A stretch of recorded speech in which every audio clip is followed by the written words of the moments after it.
வருஷம் ஊரில் இருக்கிற தலைவர்கள் எல்லாம் வந்துட்டாங்க, எவ்வளோ பேர் வந்து ஆட்சிகள் பண்ணாலும் கூட சரி. இந்த இடத்துல இருந்து அண்ணன் அந்த ஏரி 112 ஏக்கர் ஏரி அந்த தண்ணி முழுவதும் நிறைஞ்சிடுச்சுன்னா நாங்கள் சுற்றுலாவில் 13 கிலோமீட்டர் சுற்றிட்டு வரணும். விவசாயம் போகிறது, பள்ளிக்கூடம் போகிறது, ஹாஸ்பிட்டல் போகிறது, காவல் நிலையம் போகிறது, ஆதார் போகிறது, எட்டாலும் சுற்றுலா ஆனால் தண்ணியில் எப்படி அதை ஊறி போகும்னா இடுப்பளவு தண்ணியில் கலந்துடும். அந்த 13 கிலோமீட்டர் சுற்றி வரணும். விவசாயத்துக்கு போனால் அது 10 நிமிஷம் போக வேண்டிய 13 கிலோமீட்டர் சுற்றி வர முடியாது.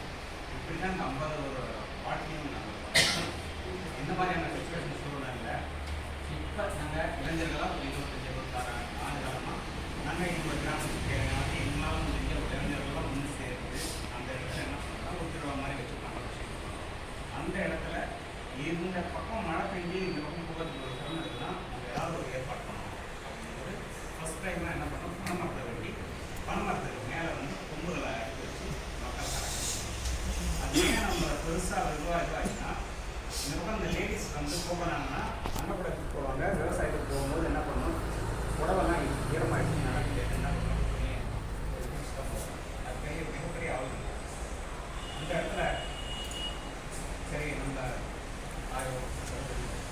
நம்ம பெண்களுக்கு போனால் எப்படி வந்து போனோம்னா நம்ம பக்கம் கரையில் பார்ப்போம். இதை பார்க்கறதுக்காக தான் கரையில் பார்க்கலாம். அதுதான் எங்களுக்கு ரொம்ப பாதிப்பாச்சு.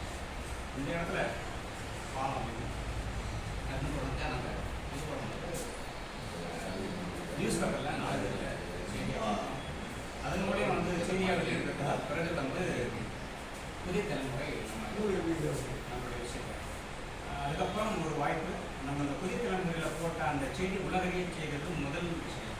அப்போது முதல் முறையாக வந்து பழனிசாலை அவருடைய தொடர்ந்து அவருடைய பயணங்கள் எந்தெந்த ஊர்லாம் என்ன மாதிரி இருக்குன்ற விஷயத்தை விழிப்புணர்வோடு அவர் பார்த்துங்கிறதுல அவருடைய கண்ணுக்கு பின்பற்றது எங்கள் கிராமம்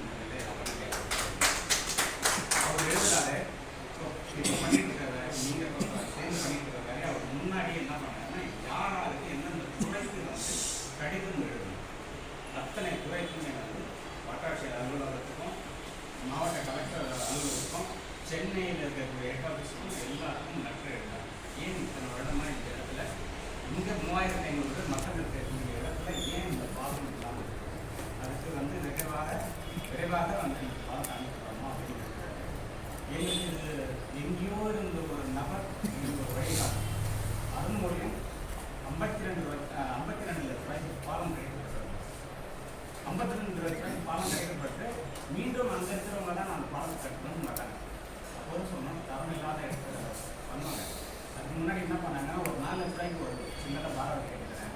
இந்த வருஷம் 5 வருஷத்தில் ஒரு பாராவதி, அடுத்த வருஷம் வருவேன், அப்புறம் ஒரு பாராவதி, அப்புறம் ஒரு பாராவதின்னு 4 லட்ச ரூபாய் கேட்குறாங்க. எங்களுக்கு நிரந்தரமான இதுவாக தான் அப்படின்னு சொல்லும்போது இந்த வேலையை இந்த மாதிரி தரம் இல்லாமல் செஞ்சுவாங்கன்ற வகையை நாங்களே செய்வோம் அப்படின்னு நாங்கள் என்ன பண்ணோம், இளைஞர்கள் ஒன்று சேர்ந்து அந்த பாலத்தை கட்டுறதுக்கு முன் வந்து எல்லாருமே நாங்கள் சென்னையில் இருக்கோம், எல்லாத்தையும் விட்டுட்டு போய் எல்லாத்தையும் பாலம் கட்டுற அத்தனை வேலைகளுக்கும் எங்களுக்கு வழிகாட்டி பழனிசாலை. அது வந்து அவர் மூலியம் எங்களுடைய கிராமத்தினுடைய கனவு வந்து நிறைவேற்றிருக்குங்க. அதுக்கு வந்து எங்களுடைய நெஞ்சார்ந்த நன்றிகளை தெரிவிக்கணும். சார் அடிக்கடி சொல்லுவார், நம்ம வந்து எங்களுக்கு மிகப்பெரிய வழிகாட்டி வந்து சார் வந்து பல விஷயங்கள் வந்து நம்ம தொடர்ந்து பண்ணிட்டு இருக்காரு. ஸோ அதனால ஒரு முறை நாங்கள் எல்லாரும் இன்னும் வந்து உங்களை எல்லாரையும் அழைச்சிட்டு போய் அந்த விழாவை வந்து கொண்டாடணும்னு நாங்கள் கொடுப்பாங்க. அது வந்து நீங்கள் கொஞ்சம் டேட் டைம் கொஞ்சம் சரியாக வந்து கொஞ்சம் சொன்னீங்கன்னா அவசியம் வந்து உங்களுடைய அந்த